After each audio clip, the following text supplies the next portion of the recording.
Você não vai ficar chateado comigo se eu pedir para você vir ficar pertinho de mim aqui não, né? Você também pode não obedecer e só me ignorar, tá? Não tem nenhum problema. Vai dar tudo certo do mesmo jeito. Mas, se você tiver essa bondade, eu vou ficar muito feliz.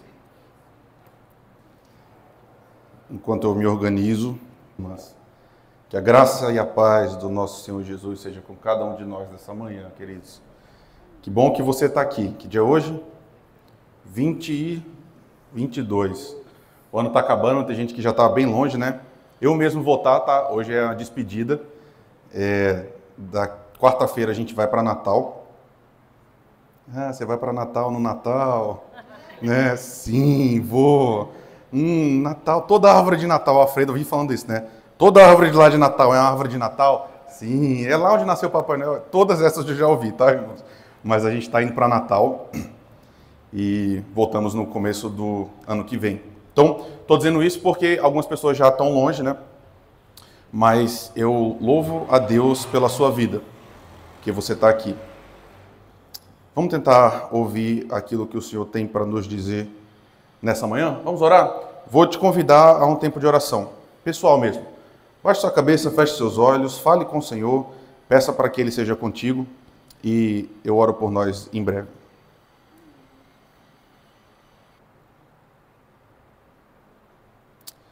Senhor, nós estamos aqui, Senhor, mais uma vez, Deus, nesse findar desse ano, tendo caminhado contigo, tendo vivido com o Senhor, e a gente te pede que nesse momento em que a gente vai voltar para a Tua Palavra, Senhor, que a gente vai tentar ouvir o Senhor falando conosco, por favor, não nos deixa só, Senhor. A gente precisa tanto do Senhor, Pai. Deus, eu falo tanto isso contigo. Tem misericórdia de mim, Senhor, porque eu de mim mesmo não tenho nada para dar para esses irmãos, Pai. Mas eu creio que o Senhor deseja falar conosco e o Senhor faz isso usando gente tão errada como eu sou, Pai.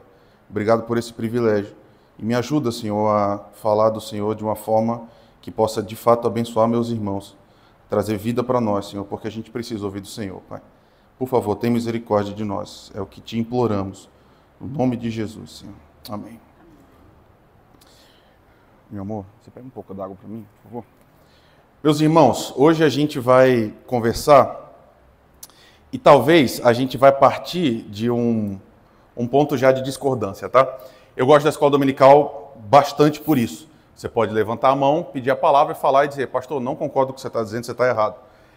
Eu vou fazer o contrário hoje. Eu vou começar discordando já de muitas pessoas, porque eu tenho ouvido no nosso meio uma ideia que é muito comum, muito mesmo, mas eu respeitosamente tenho uma opinião diferente e eu acho que é bom a gente conversar sobre isso, tá? Então, essa é a minha ideia, que a gente converse, que a gente ouça o Senhor, que a gente fale sobre esse fim de ano, né?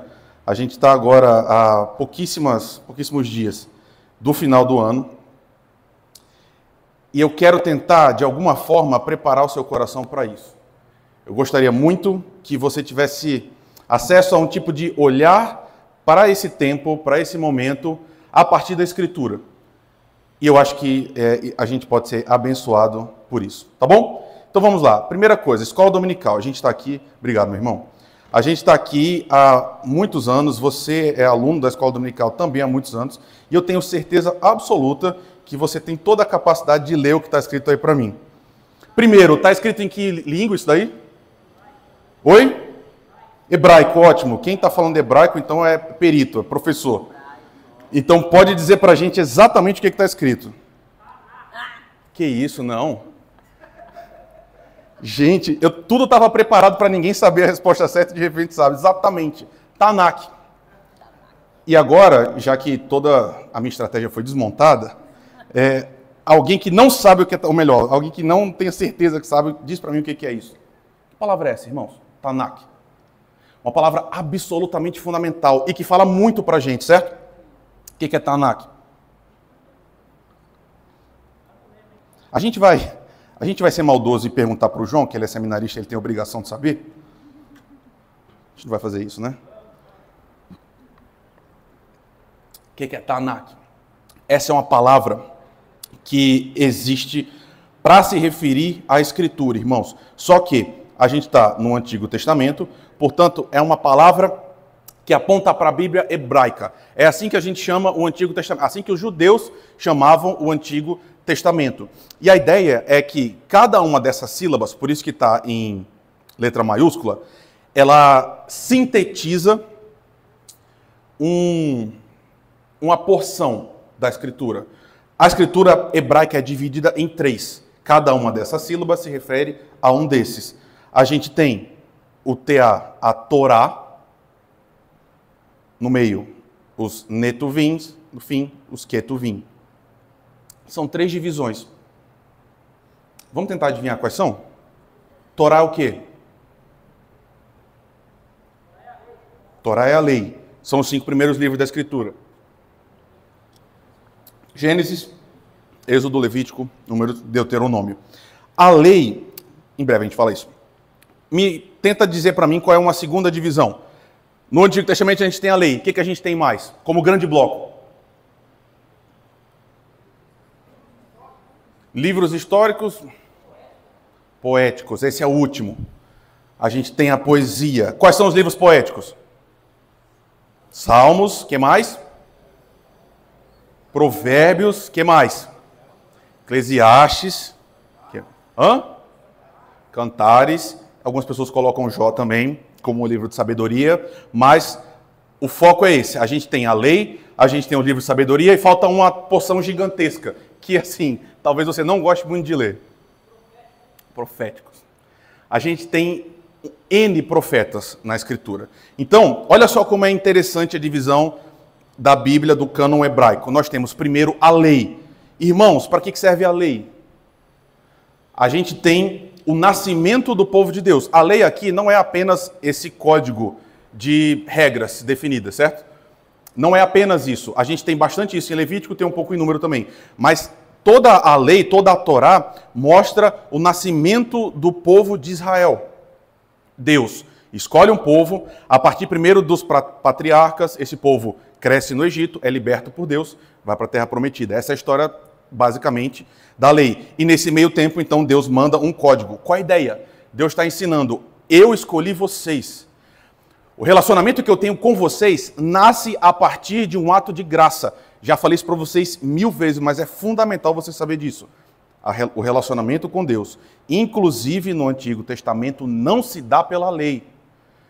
O povo não começou Deus não começou a se relacionar com o povo porque o povo obedecia à lei. Não. Primeiro a gente teve a graça. Deus primeiro salvou o povo antes da lei e depois entrega a lei.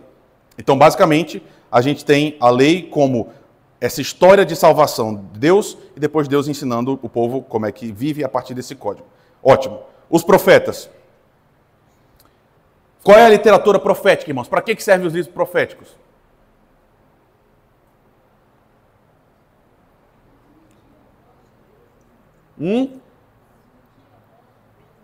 Ótimo. Essa é a resposta correta. Irmãos, os profetas servem para prever o futuro? Sim ou não? E aí? Eu achava que ia ser mais óbvio. Profetas. A função primeira dos profetas é prever o futuro? Não. Por que não? Oi?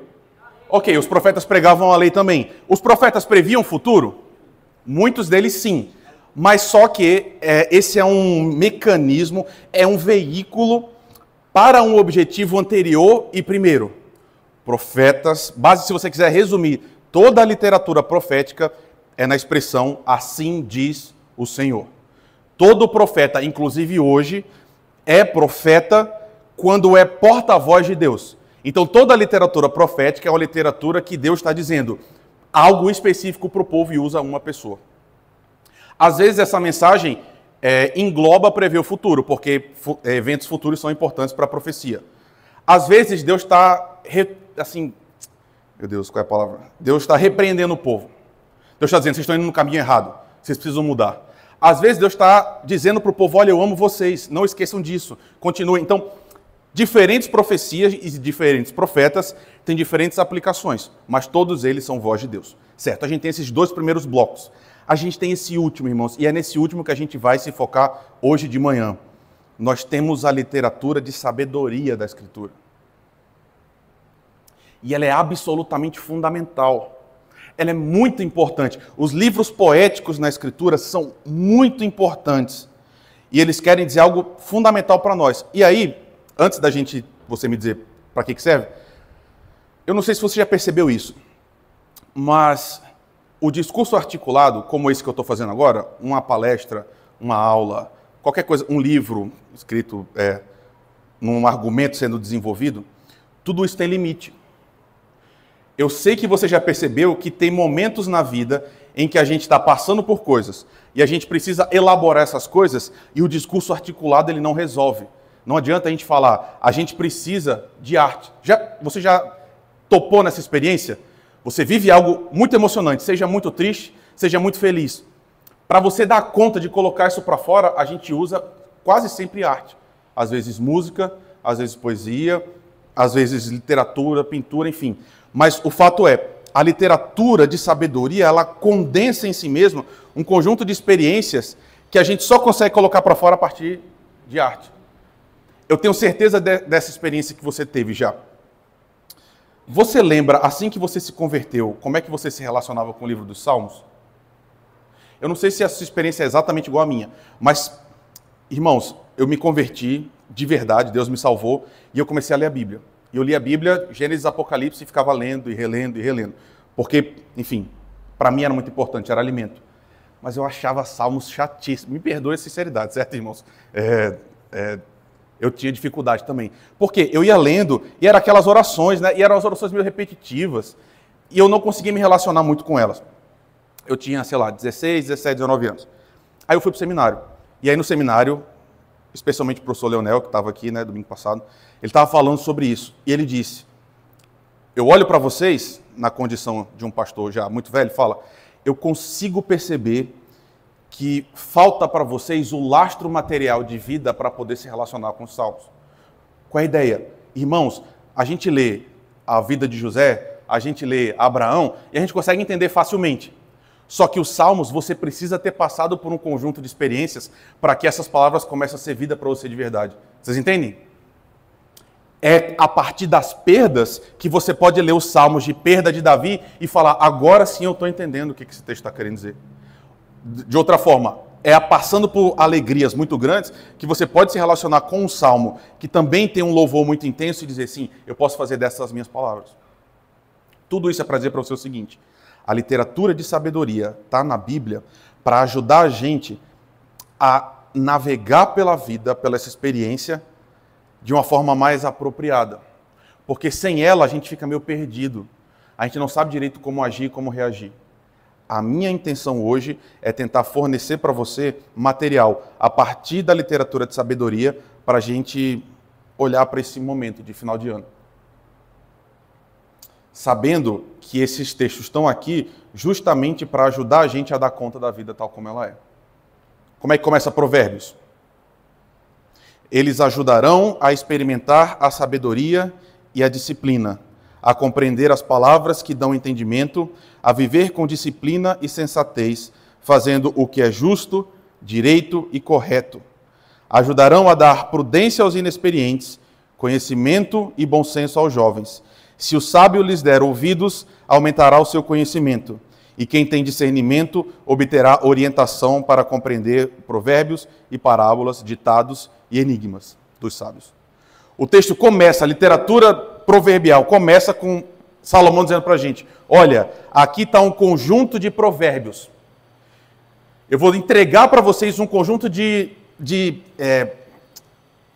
ideias, de noções para a vida concreta de vocês. E ele diz, vocês vão experimentar a sabedoria e a disciplina. Vocês vão compreender as palavras que dão entendimento. E o que isso vai gerar em vocês? Vocês vão viver com disciplina e sensatez, fazendo o que é justo, direito e correto. Então, na própria Escritura, irmãos, tem uma noção muito fundamental que é, a gente não sabe viver direito. E quando eu falo a gente não sabe viver direito, não está ligado necessariamente a pecado. Porque isso também aparece. A gente não sabe viver direito, é como a gente vive a lei que Deus pediu, né? Como que a gente vive a vida que Deus pediu para nós. Mas fora isso, fora dessa noção de pecado, a Escritura está dizendo para a gente que o nosso coração é inclinado a olhar para coisas que não têm importância. E as coisas que têm importância, a gente costuma deixar de lado. Aqui entra a literatura de sabedoria. Para mostrar para a gente que, num sentido não cronológico, certo? A gente é novo. A gente precisa ter uma mente amadurecida. E essa literatura entra para dizer para a gente como é que a gente precisa entender como a vida se dá. Onde é que começa a sabedoria, irmãos? Qual é a coisa mais importante para a gente ter uma vida sábia, segundo a Escritura?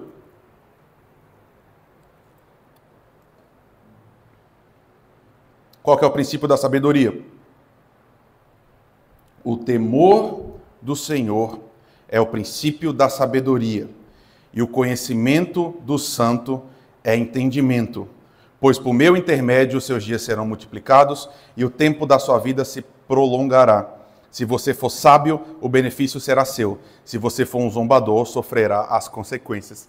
Irmãos, o que significa temer a Deus? Temer a Deus significa ter medo de Deus? Não, significa não ter medo de Deus?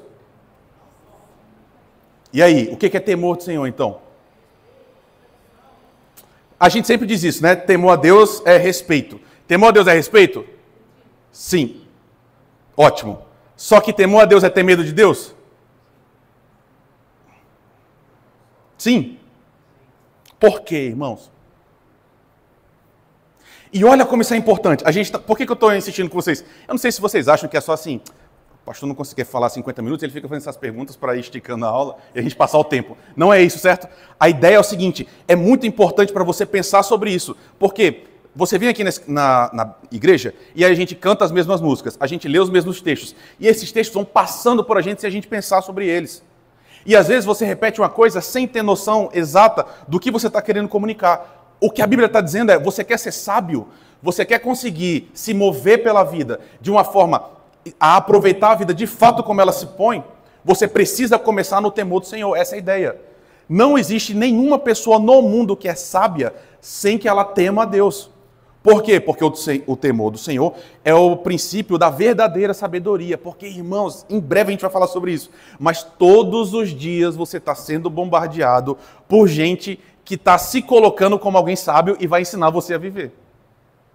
E eu sei que vocês escutam algumas dessas pessoas, certo? Porque tem gente que vem falar comigo e fala, pastor, olha o que fulano disse. Me dá vontade de falar assim, meu irmão, taca fogo nesse celular e não olha essa pessoa mais não. Mas enfim, a ideia é, não existe no mundo uma pessoa que seja verdadeiramente sábia sem começar por aqui. Então, o temor do Senhor é o princípio, é a base fundamental. A gente começa daqui. Só que a gente precisa entender o que é temer a Deus. E aí muitas pessoas dizem, temer a Deus não é ter medo de Deus. A gente não tem que ter medo de Deus. É um respeito. Isso é verdade, irmãos? Para nós, uma relação correta com o Senhor envolve uma dose de medo? E essa palavra... é curioso, né, irmãos? Quando a gente vai para a 1 de João, ele diz, o perfeito amor lança fora o medo. Então ele está dizendo, se a gente é aperfeiçoado no amor, a gente não tem mais medo. Então existe um tipo de medo de Deus que a gente não pode ter. Isso é verdade. Realmente é um começo ruim. Se o medo que a gente tem de Deus é um medo que tem uma expectativa de juízo, a gente ainda não entendeu o evangelho direito. E a gente vive com ele, com esse medo de ser punido. Essa é uma má compreensão. Esse é um medo que a gente realmente não pode ter. Você não pode estar vivendo no mundo olhando para Deus com medo de Deus, com uma noção de, a qualquer momento, por causa dos meus erros, por causa das minhas falhas, por quem eu sou, Deus vai me destruir. A Escritura está aqui para te dizer, não tenha medo, não é assim que funciona. Nós estamos numa posição segura com o Senhor, nós somos da família, nada pode nos arrancar da sua mão, a gente está em paz. Esse medo está errado, mas tem um medo que não está. Porque, de novo, as palavras são polissêmicas, irmãos. Medo pode significar diferentes coisas em diferentes contextos. Um medo, que é esse medo que eu estou falando de Deus, é o medo de você encontrar, por exemplo, um assaltante. Alguém que tira uma arma, coloca na sua cara e diz, perdeu. Eu nem sei se diz perdão em São Paulo, tá? Mas perdeu. Você tem um medo. Qual é o medo? Minha vida pode acabar por causa dessa pessoa. Ela é uma ameaça para mim. Essa é uma coisa. Tem um outro tipo de medo, e aí você percebe como tem gente inteligente no mundo, né? gente comentando esse texto diz pra gente que existe um outro tipo de medo, que é um medo que você sente, por exemplo, quando você está diante de uma montanha muito grande. Você já teve essa experiência? Quando você está na presença de algo que é realmente muito grandioso e você se percebe muito pequeno, aquilo te dá uma noção de quem você é e do que o mundo se apresenta para nós. Esse é um relance desse tipo de temor de Deus que a gente tem. Uma experiência que a gente teve parecida com essa foi... Aí, de novo, irmãos, eu era muito novo, me faltava a maturidade. A gente foi para a Foz do Iguaçu, para as cataratas. Quando a gente chegou lá, cara, eu só queria tirar foto e ficar andando lá, correndo. E minha mãe começou a chorar. E eu olhando e falando, ô mulher besta, por que ela está chorando aqui? Água, isso aqui é só água. Hoje eu consigo entender. Quando a gente está na presença de alguma coisa que é realmente sublime, aquilo comunica para nós o fato de que a gente é muito pequeno. E esse tipo de temor, que perceba, não é um medo de ameaça. A gente não está com medo de perder a vida, mas é um medo posicional, da gente olhar e falar, caramba, eu sou muito menor do que eu acho que eu sou. Eu vivo a minha vida olhando para mim, achando que eu sou muito grande. Quando eu estou diante desse tipo de experiência, eu percebo que eu sou muito menor. Esse tipo de experiência é o temor do Senhor. E meus irmãos, esse sim é um tipo de temor que a gente nunca pode perder. E sabe, há um tempo atrás, teve uma pregação que caiu para mim, que inclusive me incomodou muito, porque ela era muito dura. Mas eu acho isso absolutamente fundamental. A gente não pode perder a noção do que a gente está fazendo aqui toda semana, irmãos. A gente não pode vir para cá como a gente vai para o cinema, para um shopping ou, sei lá, para a faculdade. Porque aqui a gente está na presença daquele que com um comando, falando, todas as coisas existiram. Alguém que diz, haja luz e a luz existe. Quando a gente vem para cá, a gente está na presença dele, falando dele, tentando falar para ele, tentando ouvir dele. Isso é realmente muito intenso. Então a gente não pode fazer isso de qualquer jeito. Esse tipo de temor vai ensinando para nós a forma que a gente tem que se colocar no mundo. É isso que eu estou tentando te falar aqui. A Bíblia diz, perceber quem você é e perceber quem Deus é o começo para que você acerte na vida. Sem isso você vai errar. Por quê? Porque sem isso, necessariamente, você vai se colocar como o centro da vida. Você vai achar que você é muito importante, que o mundo gira ao redor de você, que as suas ideias são as mais inteligentes, que você foi o ser humano que conseguiu ter a brilhante solução para todos os problemas da vida. Porque essa é a descrição da internet ou não, irmãos? Você bota lá, fome no Brasil. Aparece uma pessoa que faz um comentário com 7 palavras e que resolveu todo o problema. E que tudo para ela é fácil. Por quê? Essa é a noção. A gente não entender quem a gente é, qual é a nossa posição no mundo, como o mundo se dá. O temor do Senhor é o começo de tudo. Isso é tão verdade, irmãos, porque eu não sei se você vai conseguir enxergar aí. Dá para ler? O que é isso? Ok, é a lista dos mais lidos. Tem uma categoria específica aí, certo? Não é os mais lidos, dos mais... Uma coisa, essa aqui é dessa semana, tá?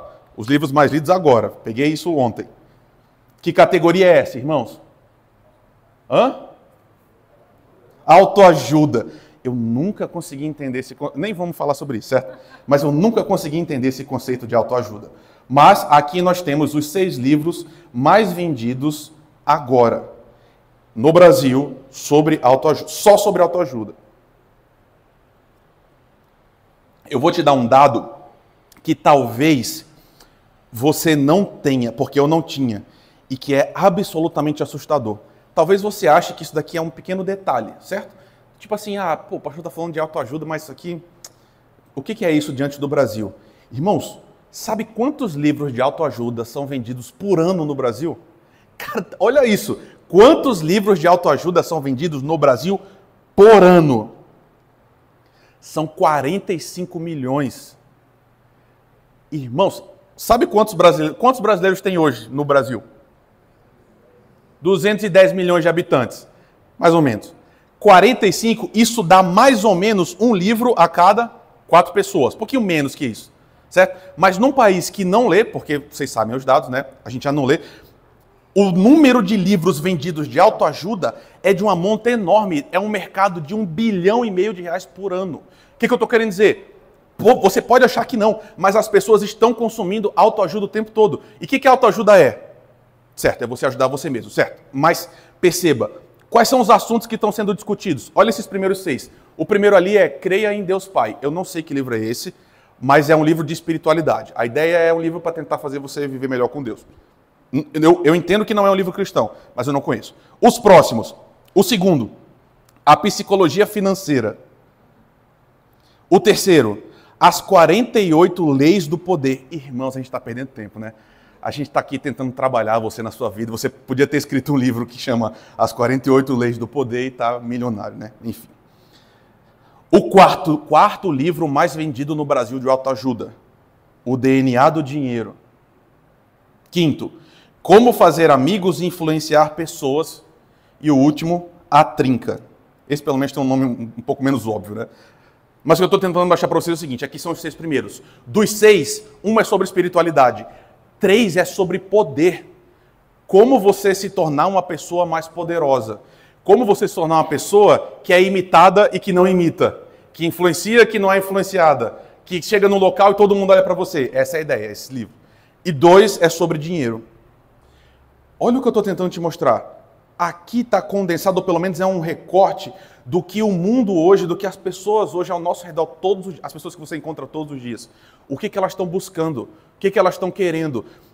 E aqui pode parecer que não, mas a gente está falando de sabedoria direta. A gente está falando diretamente sobre sabedoria, que é, as pessoas estão tentando buscar qual é a melhor vida que eu possa viver. Como é que eu melhoro minha vida? Como é que eu me coloco como um ser humano melhor? As respostas para essas pessoas muitas vezes são poder, influência, enfim, dinheiro, essas coisas. E você, meu irmão, por isso que eu te falei, você tem contato com um monte de coach na internet agora, que aparece no seu WhatsApp, no seu TikTok, no seu Instagram, que está querendo ensinar você a viver. É ou não é? Você consegue, eu não sei se você usa a rede social, mas se você usa, você consegue passar o dia sem aparecer um vídeo dizendo para você qual é o caminho certo para você seguir? E as respostas dessas pessoas pode parecer que não, irmãos. Mas influencia diretamente como essas pessoas vivem. E por tabela influencia você também. Porque você pode não perceber, mas você está imerso num ambiente que está respondendo o tempo todo. Qual é o segredo da vida? Como eu vivo uma vida melhor? O que é importante na vida? Essas perguntas estão sendo respondidas. E a partir de dados como esse que eu mostrei para você, as respostas estão sendo ganhe mais dinheiro. Tenha mais poder, influencie mais, seja uma pessoa mais notada. De novo, né? A gente já falou sobre isso antes. As respostas que hoje normalmente se dão é, seja mais bonito. Porque só pessoa bonita é vista no mundo hoje, é importante ser visto. Tenha mais seguidor, seja mais famoso. Essas são as respostas. O que eu estou tentando mostrar para você aí agora é, irmão, não importa se você... Eu botei de propósito, tá? Não importa se você é um jovem de coque hoje andando pelo centro de São Paulo, super moderno, ou se você é um filósofo da Grécia 400, 500, 1000 anos antes de Jesus. As perguntas que os seres humanos estão fazendo, por incrível que pareça, elas são exatamente as mesmas. Qual é o sentido da vida? Por que eu estou aqui? O que é mais importante? Tudo isso é alvo da literatura de sabedoria. Tudo isso a Bíblia se propõe a responder. E você já sabe disso, mas a gente precisa ser relembrado. As respostas da Bíblia são absolutamente diferentes das respostas que esses livros que eu mostrei estão dando. Por isso, para nós, revisitar essa literatura de sabedoria é tão importante. Sabe por quê? Eu vou repetir. Eu já falei isso, mas eu vou repetir. Se eu deixar o meu coração sozinho, se você deixar o seu coração sozinho também, a gente vai começar a responder essas perguntas da mesma forma que o mundo inteiro está respondendo essas perguntas. Primeiro, porque essa é a nossa inclinação natural. Segundo, porque isso é propaganda. Estão querendo vender alguma coisa para você o tempo todo. Todos os dias tem alguém querendo vender alguma coisa para você. Quase sempre é um curso, quase sempre é um livro, é uma palestra para responder essas perguntas. E a gente está aqui de graça falando para você o que o Senhor falou de graça desde o começo. Portanto, a gente está há dias de virar o ano. Réveillon. Talvez a gente precise olhar para esse dia com um pouco mais de calma. Talvez esse seja um dia que apresenta para nós potencialidades grandes, que às vezes a gente perde. Vamos primeiro para a etimologia. O que é Réveillon, irmãos? Verdade, vem de um verbo. Você acertou. Que verbo é esse? Um verbo francês. Todo mundo fala francês, né? Eu não vou nem pronunciar. Tá? Eu fiz aula de francês, mas eu não vou me arvorar a falar nada, não. O que é Réveillon? Na etimologia, o que significa Réveillon? Confraternização. Réveillon tem a ver com confraternização? A etimologia, não a data. Tem a ver? Não tem a ver. Não tem a ver. Réveillon. E percebam, vamos tentar quebrar a palavra, certo? A gente tem Réveillon. É uma ideia de reinício, recomeço. O re e aí um outro verbo, certo? Que verbo é esse? Tem a ver com o quê? Qual é a ideia? Tem a ver com ver. Isso sim, tem a ver com visão. Mas não é exatamente isso. Olha o que significa Réveillon. Por que, de novo, né? Por que a gente está falando disso? Porque é curioso como a gente batiza uma data de um jeito porque a gente está tentando comunicar alguma coisa. Mesmo que o sentido se perca, foi assim que a gente olhou no começo. Réveillon tem a ver com despertar. Olha que ideia, né? Com acordar, com você se reanimar. Então, irmãos, olha como isso é importante. Nós, como humanidade, a gente decidiu olhar para esse dia e dizer que esse é um dia de despertar. Curioso isso, de acordar, de reanimar. A gente está num estado, a partir desse dia vai começar outro estado. Então, a gente escolheu chamá-lo dessa forma. E agora a gente chegou no ponto alto dessa nossa conversa agora, que é a minha discordância, e agora você vai falar, certo? Vou deixar você falar. Irmãos, por que eu estou dizendo isso? Eu respeito sua opinião, não tem problema você ter a sua. Eu vou apresentar uma outra visão. E aí no fim você diz, se você concorda, se não, você joga fora, certo?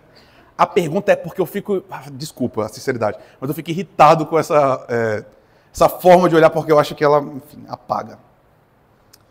Quantas vezes você ouviu isso recente? Réveillon é só um dia como outro dia qualquer do ano. Você ouviu isso recentemente? Você ouve isso todo ano? Eu já falei isso, é verdade. Eu falei isso também, irmãos, várias vezes já. A gente diz o seguinte, Réveillon é só um dia como outro qualquer. Você concorda com isso? Se sim, por quê? Na verdade, deixa eu refazer a pergunta. Se você concorda com isso, por que Réveillon é um dia como outro qualquer? Não vai mudar nada. Esse é um dos primeiros argumentos, certo? Não muda nada. O que mais? Esse é outro argumento clássico. Você não precisa de um dia específico para você começar o processo de reacordar, reanimar, despertar. Você pode fazer qualquer dia. Não precisa ser no dia primeiro. Verdade. Por que Réveillon é um dia como outro qualquer? Para não criar uma mística. Essa é uma resposta, certo? Fala. Irmãos, essa é sempre a mesma explicação. O sol nasce no dia 1º de janeiro, igual ele nasceu no dia 31 de dezembro. Isso é uma verdade? Sim, isso é uma verdade. O Réveillon tem um número maior ou menor de horas do que qualquer outro dia do ano? Não. O Maurício, quando estava falando na semana passada, ele deu um exemplo que é muito bom, inclusive. As contas que você tem no dia 31 de dezembro, elas vão desaparecer no dia 1º de janeiro? Não. Seria bom? Sim, seria ótimo. Aí realmente seria um despertar, né? Aí a gente realmente se reanimaria. Tudo isso que eu falei é verdade.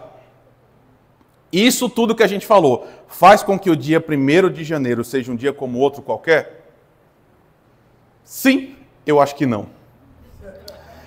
Eu acho que não, irmãos. E eu vou tentar mostrar para você por quê. Esse tipo de raciocínio é um raciocínio que eu acho que deriva de uma visão de mundo muito recente. O que eu quero te dizer? A sociedade, a humanidade inteira, ela sempre criou mecanismos para poder enxergar a vida, explicar e ancorar sua própria vida numa explicação coerente de mundo. É um jeito difícil de dizer o seguinte, a vida é assustadora. O mundo é estranho, o mundo é difícil. Portanto, a gente cria um monte de mecanismos para nós, para poder dar conta do mundo, entender e poder caminhar nesse mundo sem se desesperar. Várias são essas estratégias. Arte é uma delas. A geração dos mitos é outra. Essa ideia de tipo assim, enfim, né? Você sabe, essa mitologia dos índios, por exemplo, dizer, um dia o sol desceu e teve um passo. Tudo isso é uma forma de olhar para o mundo e lidar com ele. A gente sempre foi assim, seres humanos sempre fizeram isso. Até que chegou o iluminismo. E a gente começou a desenvolver ciência, tal como a ciência se explica hoje. E aí a gente começou a descobrir que a gente consegue entender como o mundo funciona e a gente consegue dominar o mundo.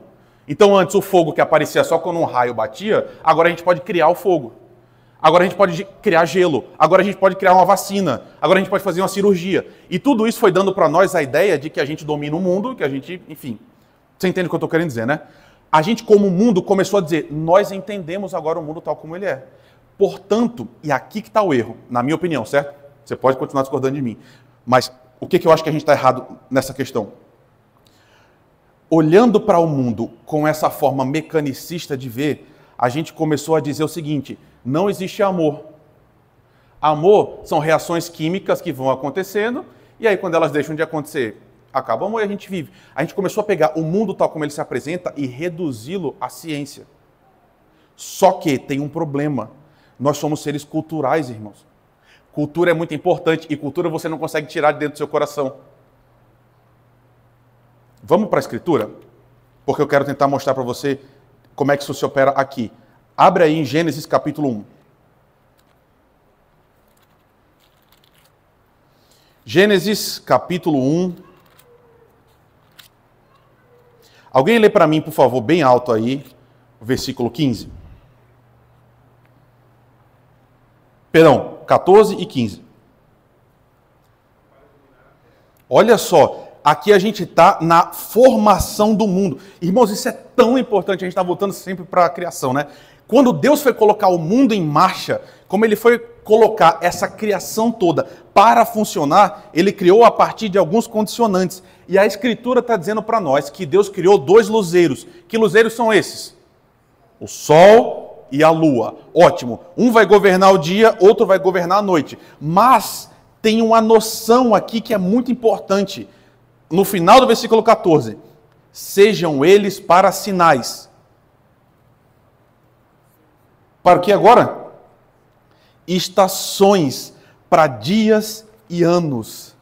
Talvez você não tenha olhado com calma para isso, mas quando a mente mais brilhante que existe no mundo colocou esse mundo em marcha, colocou ele para operar, Deus criou o mundo com uma certa repetição. E essa repetição obedece esse padrão. Primeiro vem uma estação, depois vem outra, e depois se sucede outra. E essas estações, elas são diferentes em si mesmas. Concorda? Cada uma tem suas próprias características. Então, o nosso ambiente, onde a gente vive, vai mudando a partir dos dias que Deus criou. Esses marcadores, né? De a gente tem um dia, depois tem semanas e depois a gente tem estações. E a gente tem anos. Essa coisa é cíclica. Ela se repete e Deus criou esse padrão. Então perceba, na própria feitura do tecido do tempo, do jeito que a gente olha o mundo, essa repetição foi criada por Deus. Todo ano vai vir o verão, depois vem o outono, vem o inverno, vem a primavera e depois vai vir o quê?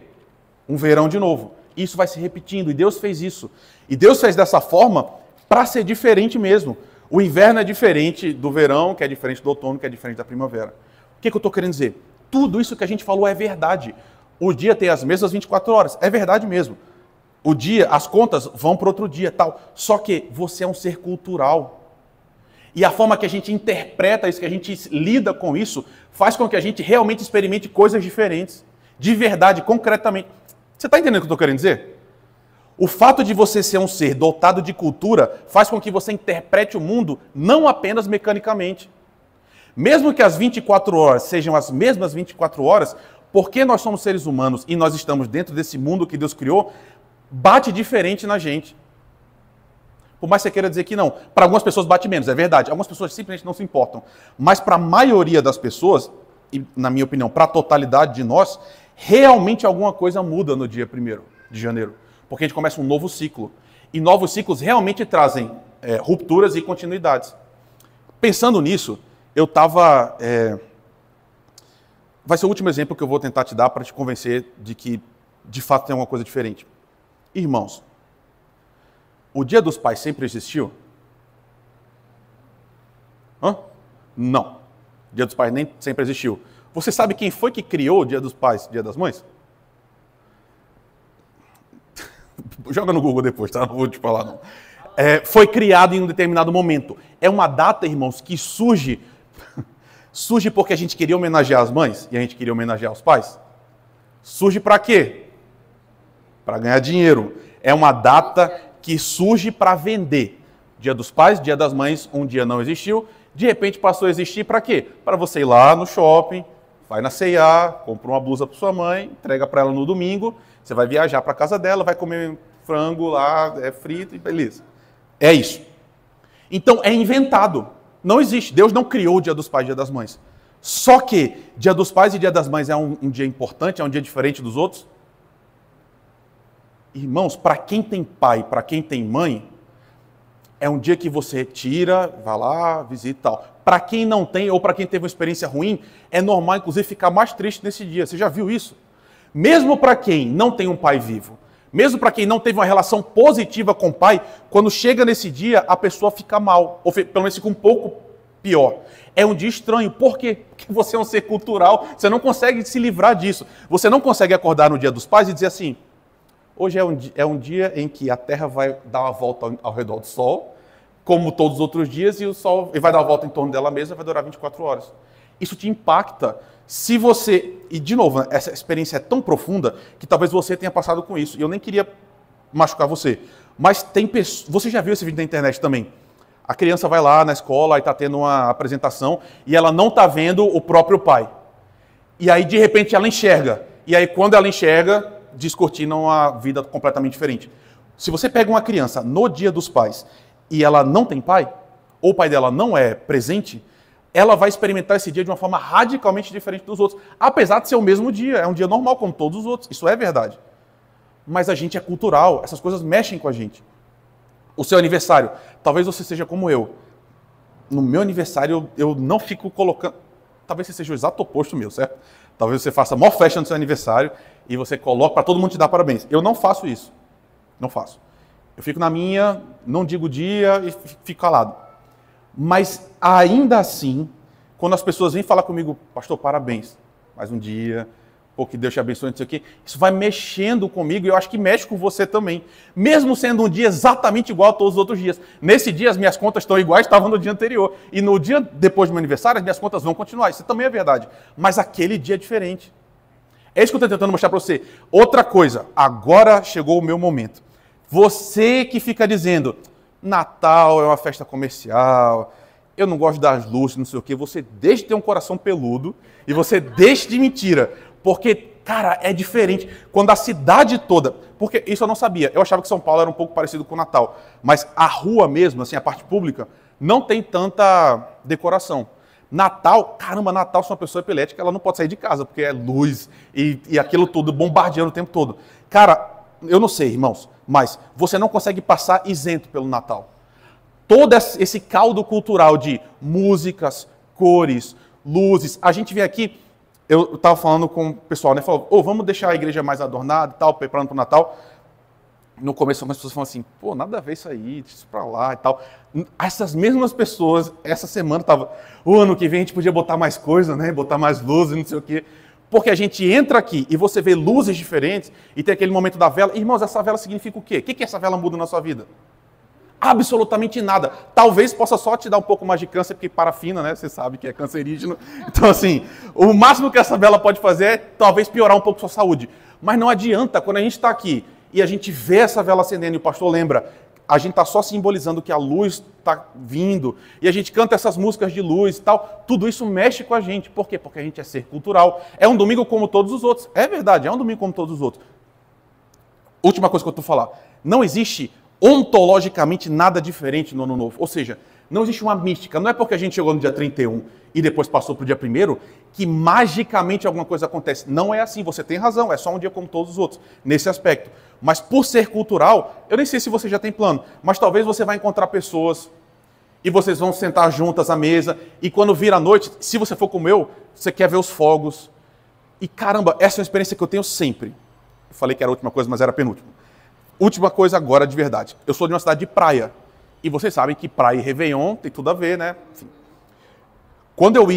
Quando dava 29, 23,59, o ano vai virar, a gente ia para uma sacada, assim, para a beira da praia, e aí é impressionante. A orla, assim, e como não tem prédios, né, na praia, por causa do plano diretor, você consegue ver uma distância muito longa. A gente via cada casa, uma cada 2 casas uma, soltando fogos. E de repente aquela faixa de areia inteira, os fogos aparecendo, aquele barulho, luz, todo mundo se abraçando. Todas as vezes eu tinha uma noção muito intensa. A gente passou o ano todo brigando por política, a gente passou o ano todo brigando por futebol, passou o ano todo brigando por tudo. Naquele momento, pelo menos naquele momento, a humanidade está celebrando. Tipo assim, fechamos um ciclo, vamos começar outro. Mesmo que daqui a 5 minutos alguém falia o Corinthians e começou a nova briga. Mas o fato é, naquele momento, pelo menos a gente está todo mundo celebrando junto. Isso sempre me emociona. Tudo isso é para te dizer, irmãos, Réveillon é um dia como outro qualquer? Sim, nesse aspecto é. Mas ao mesmo tempo não é como outro qualquer. Porque naquele dia a gente convencionou celebrar. E a gente tem marcadores dessa celebração. Isso impacta a mim, impacta você também. Pensando nisso, vamos para um salmo. Abra aí, por favor, a sua Bíblia no Salmo 90, versículo 12. Essa é minha. Eu estou assumindo um compromisso público com a igreja. Esse ano eu vou emagrecer, vai dar certo. Não me fala. Aham. Então, exatamente. Irmãos. Sim, exatamente. Inclusive, meu irmão, qual que é o nome? Eu não sei o dia, o nome, mas dia 1º de janeiro é um feriado mundial, pelo menos para o Ocidente, né? Porque tem outros países que têm outros calendários. Mas para quem tem um calendário igual ao nosso, é o dia da confraternização, um negócio assim. Dia 1º de janeiro... Obrigado, meu amor. Porque, de novo, São Paulo é diferente, certo? São Paulo tem uma padaria ali que eu ia com meus pais, na Paulista, whatever, não importa. O que importa é, uma vez eu cheguei pro segurança e falei assim, irmão, aqui é 24 horas de verdade? Eu falei, Natal, Ano Novo, vocês estão aqui? Ele falou, estamos. Então, assim, talvez você não tenha muito essa noção, porque São Paulo é diferente. Mas 1º de janeiro em Natal, você não pode passar mal, porque assim, nada funciona. Claro, irmãos, o hospital funciona, é uma piada. Mas o que eu quero dizer para você é, todo mundo está em casa, descansando. É um dia diferente nesse aspecto cultural. Bem, Salmo 90, versículo 12. Ensina-nos a contar os nossos dias, para que o nosso coração alcance sabedoria. Irmãos, que texto maravilhoso. E aqui esse texto é maravilhoso, porque o salmista falando com o Senhor, e essa é a noção, tá? O salmista está falando com Deus. O salmista falando com Deus, ele se coloca numa posição que você e eu precisamos urgentemente assumir, irmãos. Ele está dizendo, em outras palavras, o que ele está dizendo é o seguinte, Senhor, eu não sei contar os meus dias. Eu não sei. Eu preciso que o Senhor me ensine. Eu preciso que venha do Senhor essa capacidade de olhar para a minha vida e contar os meus dias. Para quê? Para que o meu coração, e aqui é uma leitura coletiva, né? Para que o nosso coração alcance sabedoria. Você sabe contar seus dias? De novo, se você interpretar o mundo de uma forma cientificista, mecânica, é claro que você sabe. Você pode hoje entrar no chat GPT e dizer, nasci no dia 21 de abril de 66. Quantos dias eu estou vivo? E ele vai te dizer. Isso é contar os dias? Não, não é isso. O que o salmista está dizendo é uma coisa muito mais profunda, que é, Senhor, ensina a gente a olhar para o tempo. E semana passada, o Maurício mandou muito bem. Ele falou sobre tempo, e é muito difícil falar sobre tempo, porque é um conceito que nos escapa. Mas o que o salmista está dizendo é o seguinte, Deus, me ajuda a olhar para o percurso da minha vida inteira e saber me colocar no tempo com as coisas que cada tempo traz. Ou seja, se agora, a minha vida, eu estou no momento de estar no limite de pensar em ter filhos ou não, em qual cidade eu vou morar para o resto da vida ou não, qual é o tipo de aposentadoria eu vou ter ou não, eu preciso saber quais são as condicionantes para esse momento específico da minha vida, para eu saber reagir a eles de forma correta e assim ter uma vida sábia. Você entende? Estava conversando com o João. João e a Mari estão aqui. Eles acabaram de casar. Para a maioria de nós que estamos aqui, não é esse momento da nossa vida. Já passou. Mas você saber olhar para esse momento e a partir do que o Senhor nos ensina, saber quais são os melhores caminhos para tomar para aquele momento, é saber contar os nossos dias. Muitos de nós têm a experiência, por exemplo, de, no momento específico da vida, ter feito uma coisa errada. Por exemplo, é bem comum. Eu escolhi o curso errado que eu ia fazer na minha vida. fiz administração, devia ter feito dança. Certo? Se você erra nesse momento, sua vida acabou? Besteira, né? Se você precisa reorientar sua vida, dá tempo ainda, tá? Não importa quantos anos você tem. Mas a questão é, a gente erra. Quando a gente erra, lá na frente a gente precisa reorientar, né? Reolhar. Mas o que o salmista está pedindo é o seguinte: Senhor, nesse momento que eu estou da minha vida, agora, com os desafios que eu tenho agora, com as potencialidades que eu tenho agora, me ajuda a entender. Me ajuda a saber onde é que eu estou na minha vida. O irmão Paulo estava falando aqui recentemente, né? Ele tem falado com frequência na quinta. Meus pais falavam isso para mim, tem um pastor muito antigo de Natal também que falava isso, de como a velhice traz novas preocupações. Tipo, coisa que não passava pela cabeça e de repente agora a questão material da vida traz. Por quê? Porque agora realmente está doendo. Agora realmente você não consegue mais subir aquela escada que você subia antes. Essas coisas. Então, são novas questões. Mas, de novo, são novos espaços de vida que Deus está entregando para a gente com potencialidades novas. Você não pode fazer algumas coisas? Não. Mas você pode fazer outras que você não podia fazer quando você era jovem. E é isso que o salmista está falando assim: Senhor, me ajuda a olhar para a minha vida e me posicionar no tempo. E aí, de novo, né? Para que eu alcance um coração sábio. Porque você, meu irmão, minha irmã, a gente pode desperdiçar a nossa vida. Uma forma de desperdiçar a vida é querendo ser velho quando a gente é novo. Acontece. Jovem que não quer aproveitar a juventude, quer viver como velho, como se já fosse velho, sem aproveitar a potencialidade da juventude. Essa é uma forma. Qual é a forma oposta? Você ser velho e querer ser novo. Os dois são ridículos, irmão. Desculpa a sinceridade, tá? Mas é horrível você ver uma pessoa que claramente está numa outra fase da vida e que quer emular uma fase diferente dessa. Se você está na velhice, meu irmão, por favor, abraça sua velhice, porque existem bênçãos nela. Se você é jovem, pelo amor de Deus, seja jovem também. Não queira ser velho sendo jovem. Mas é isso. O coração sábio é aquele coração que consegue olhar para a fase da vida que está e entender. E por que o salmista ora falando com o Senhor? Que é: Senhor, ensina-nos a contar. Por que Deus é o alvo do pedido? E a gente precisa lembrar um atributo de Deus que, meus irmãos, você não pode esquecer quem é o Deus que você serve. Olha só: Senhor, Tu és o nosso refúgio sempre, sempre. Deus sempre é refúgio. Por quê? Porque Ele é de geração em geração. Antes de nascerem os montes e de criares a terra e o mundo, de eternidade a eternidade, Tu és Deus. A pessoa para a qual você está pedindo esse conhecimento, essa capacidade de contar os dias, é alguém que está sempre, que é sempre, que Ele era, que Ele é e que Ele há de vir. É aquele que sempre foi, aquele que nunca mudou. O texto está dizendo que antes dos montes... Irmãos, por que o salmista usa tanto? E, de novo, por isso que é sabedoria. Por isso que a gente precisa de experiência para entender esse texto. O que ele está dizendo é: está vendo esses montes? Está vendo essa natureza aqui, que a gente está vendo como assim, uma coisa intransponível, uma coisa que não se move. Isso daqui, que para a gente parece tão firme, tão eterno, tão gigante, Deus estava antes disso aqui. Deus existia antes de todos os picos que existem em São Paulo, todas as cachoeiras, todas as montanhas, todas as serras, todas as praias. Deus estava antes de tudo isso. Muito antes de qualquer coisa, o Senhor Ele é de eternidade a eternidade. Irmãos, eu fico vendo, e eu entendo o motivo, eu também sinto isso, mas eu fico vendo alguns crentes olhando para um momento e dizendo assim: meu Deus, chegou o fim do mundo, né? Por quê? Porque olha a escola como ela está, olha a política como ela está, olha, sei lá, os pais como eles estão, como é que os filhos estão.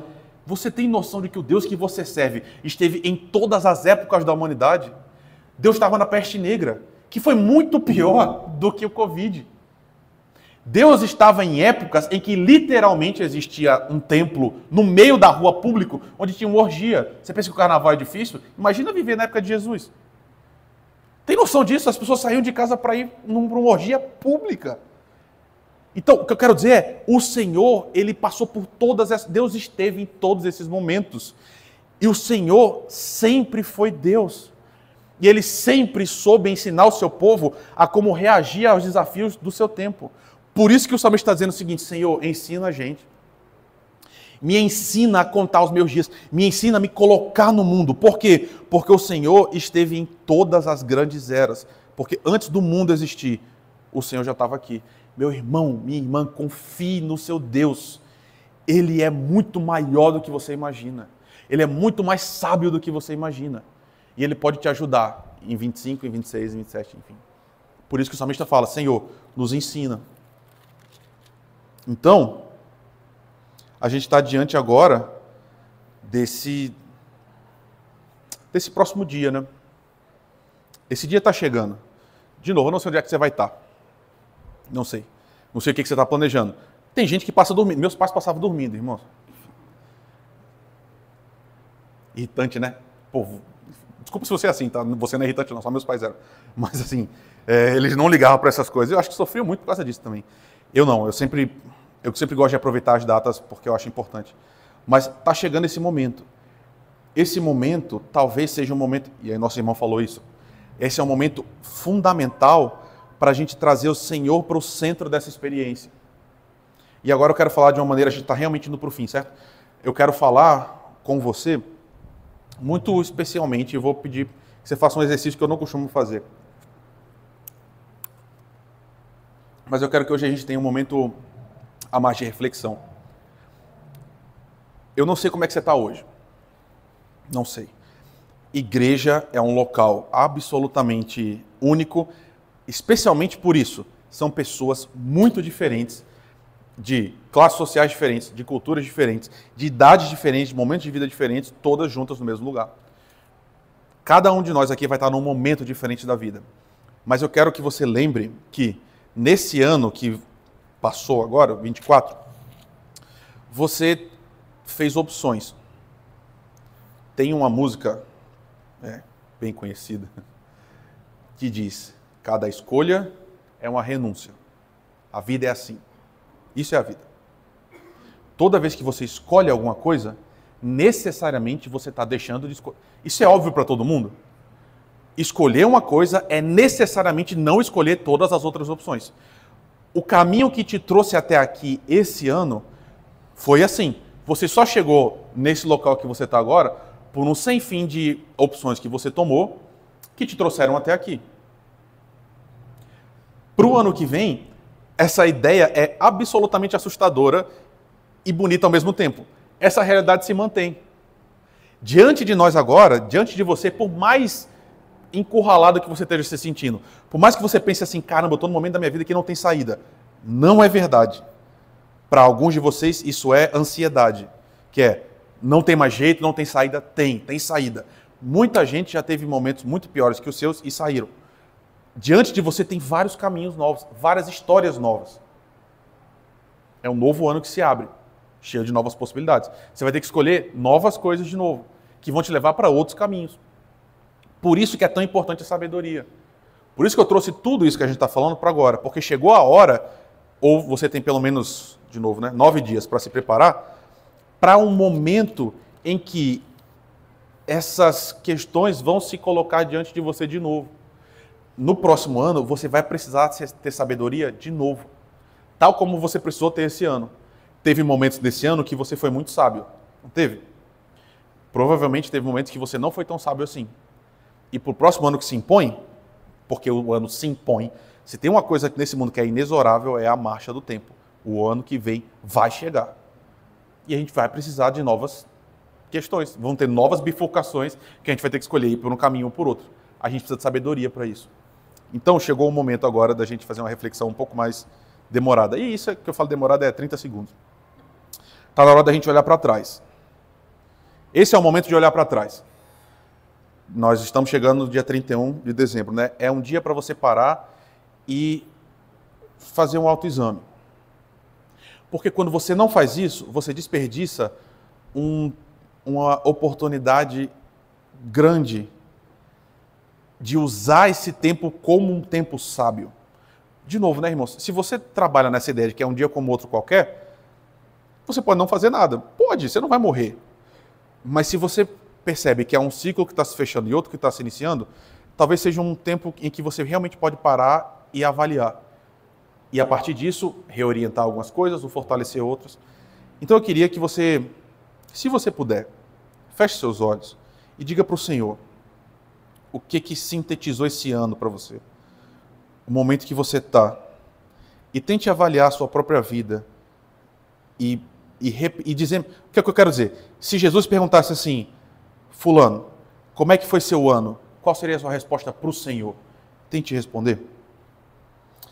Da mesma forma que a gente olha para trás, a gente olha para frente também. E a gente só olha para frente tendo olhado para trás. Só dá para projetar para frente coisas reais se a gente olhou para trás de maneira sincera. Sabe por quê? Porque esse pode ter sido um ano na sua vida que não foi bom. E quando eu falo não foi bom, não é nem as coisas externas que aconteceram. Todo mundo teve dificuldade, a gente está numa crise enorme, né? O país está passando uma crise enorme há bastante tempo. Então, talvez você tenha tido um ano bom, mas provavelmente você teve um ano ruim. Mas não é isso que eu estou querendo me referir agora. Talvez esse tenha sido um ano internamente ruim. Talvez você não esteja feliz com como você está agora. Então, ser sincero é muito importante. Para frente agora, pelo menos reconhecer que as coisas não estão bem, é o ponto de partida para que as coisas comecem a estar bem no ano que vem. Então a gente olhou para trás. Agora eu queria que você olhasse para frente. A gente vai fazer mais uma vez esse exercício rápido, mas eu pensei bastante sobre essa e eu quero te colocar um exercício. Se Deus dissesse para você a mesma coisa que ele disse para Salomão, que é, me peça qualquer coisa, literalmente qualquer uma, para 2025, o que é que você ia pedir? De novo, se você puder fechar seus olhos e tentar responder isso, eu posso te dar qualquer coisa que você quer. O que você mais quer para o ano que vem? Leia aqui comigo, meu irmão. A gente está nos últimos 3 slides. Eu quero te falar uma coisa. Eu faço esse exercício há muitos anos. E eu lembro demais eu ter passado 1 hora falando sobre como o temor do Senhor é importante e tal. E aí eu fiz uma pergunta para o grupo pequeno que eu tinha. E aí a gente falou assim, quais são as nossas metas para o ano que vem? E eu fiz essa ressalva. As metas nas coisas que são mais importantes no seu coração. O que você mais quer? As respostas eram, eu quero casar, eu quero passar no concurso, eu quero um novo... Essas coisas. Tudo isso é positivo, meu irmão. Tudo isso é bom e é legítimo. Mas eu quero te dizer uma coisa. De tudo nesse mundo que é mais importante, a coisa que primeiro a gente precisa é que no ano que vem a gente caminhe mais com o Senhor do que a gente caminhou nesse ano. Porque no ano que vem, o seu salário pode quadruplicar. Ele pode. Todas as suas dívidas, tudo que você está sofrendo, sua doença, pode desaparecer. Mas se isso tudo acontecer e você estiver mais longe do Senhor, a sua vida vai estar objetivamente pior. Porque aquilo que a gente mais precisa é do Senhor. Sempre. E o contrário também é verdade. E eu posso dizer isso para você. De verdade. Eu passei coisas terríveis nos últimos 3 anos. Foi realmente muito ruim. Mas o Senhor mais próximo de mim, ou o contrário, né? Eu mais próximo dele, eu mais conectado a ele, ele mais preenchendo o meu coração, me fez ser mais feliz do que quando eu estava com outras coisas resolvidas e eu estava longe dele. Eu nunca fui tão infeliz na minha vida quando eu estive longe do Senhor. Por mais que muitas coisas... Eu passei na faculdade. Irmãos, enfim, eu realmente passei bem na faculdade. Eu fiz uma faculdade de engenharia, depois eu fiz uma faculdade... Estava começando a faculdade de Direito, tudo federal. Estava fazendo mestrado. As coisas estavam indo bem. Na época eu estava namorando. Quem olhava de fora, tipo, a vida está perfeita. Minha vida era uma desgraça. Horrível. E o contrário também, quando eu passei por as piores coisas que eu podia ter passado recentemente. Mas o Senhor não soltou minha mão. E o Senhor foi comigo. E todas as vezes que chega no final do ano, a coisa que eu peço é, Senhor, não importa o que vai acontecer, e não importa mesmo, eu posso, nesse próximo ano agora, perder minha esposa, ela pode morrer, minha mãe pode morrer, eu posso perder o patrimônio que eu tenho, posso perder tudo. Eu falo, Senhor, não deixa eu me perder do Senhor. Por favor, que no ano de 2025 eu caminhe mais perto do Senhor. Que eu seja mais crente, que eu seja menor, que o Senhor seja maior. porque eu aprendi que essa é a coisa mais importante na vida. Então, para você, meu irmão, minha querida irmã, o que eu estou propondo é que você pense nisso. Para esse ano agora que se inicia, confie no Senhor de todo o seu coração e não se apoie no seu próprio entendimento. Reconheça o Senhor em todos os seus caminhos e Ele vai endireitar suas veredas. Que 2025 seja um ano que, independente do que aconteça, a gente esteja mais perto do Senhor. Que a gente tenha um coração mais agarrado a Ele. Que a cruz de Jesus Cristo seja mais profunda em nós. Que a gente tenha mais do Seu Espírito. Que a gente viva, independente do que aconteça, coisas boas, coisas ruins, que a gente viva conectado com o Senhor. E esse é o Deus que em Apocalipse diz: eis que faço novas todas as coisas. Não fique com a cabeça abaixada. Levante seus olhos, meu irmão, minha irmã. Ano que vem tem coisa nova para a gente viver. Vai ter coisa ruim? Vai ter coisa ruim. Vai ter coisa boa? Vai ter coisa boa. O Senhor prepara novas coisas para nós e a gente vai vivê-las se a gente estiver conectado com Ele. Você tem 9 dias para se preparar, tá bom? Leia a literatura de sabedoria. E eu espero que essa virada não seja um dia qualquer para você, mas seja um dia que o Senhor preencha seu coração de uma nova esperança, de um novo olhar para esse novo ano que se inicia. Vamos orar? Muito obrigado, Senhor, pela Tua palavra. Muito obrigado porque o Senhor renova a Sua misericórdia, a Sua bondade para conosco, Senhor. Muito, muito obrigado, porque a gente pode dizer, como o salmista disse, se não fosse o Senhor com a gente nesse ano, nós não estaríamos aqui, Senhor. Se não fosse a Tua boa mão nos protegendo, nos amando, onde nós estaríamos, Senhor? Mas obrigado porque mais um ano se encerra e nós estamos aqui com nossos irmãos, louvando o Senhor, ouvindo o Senhor, e a gente te pede encarecidamente que o próximo ano a gente esteja mais perto de Ti, Senhor. Por favor, Pai, mais perto do Senhor, nos faz mais perto de Ti, Senhor. Nos dá mais do Teu Espírito, nos ajuda a ouvir o Senhor melhor, nos ajuda a amar o Senhor mais do que nós amamos agora. E que em tudo isso, Senhor, a gente descubra a maravilha que é caminhar com o Senhor, Pai. Cuida de cada um dos meus irmãos que estão aqui, Senhor. Cuida de cada família que está representada. Por favor, que o Senhor lance para fora das nossas casas toda a seta do inimigo, que o Senhor nos faça viver vidas harmônicas com Jesus Cristo, que o Senhor nos livre do homem mau, que o Senhor nos livre da maldade, nos livre da doença, que o Senhor nos livre do desemprego. Por favor, Pai, cuida de nós nesse próximo ano, mas seja o que for que vier contra nós, nos ajuda a passar por isso, sabendo que o Senhor nos ama apesar dos problemas que a gente passa, Pai. Nos dá, Senhor, uma visão gloriosa de Ti, que a gente te ame cada vez mais. É o que a gente te pede no nome de Jesus. Amém. Que Deus te abençoe, meu irmão, minha querida irmã. Eu vou estar em Natal, mas eu espero que 11h55 você lembre de mim e fale: vou orar, porque agora o Réveillon vai acontecer e Jesus vai cuidar de mim no ano que vem. Tá bom?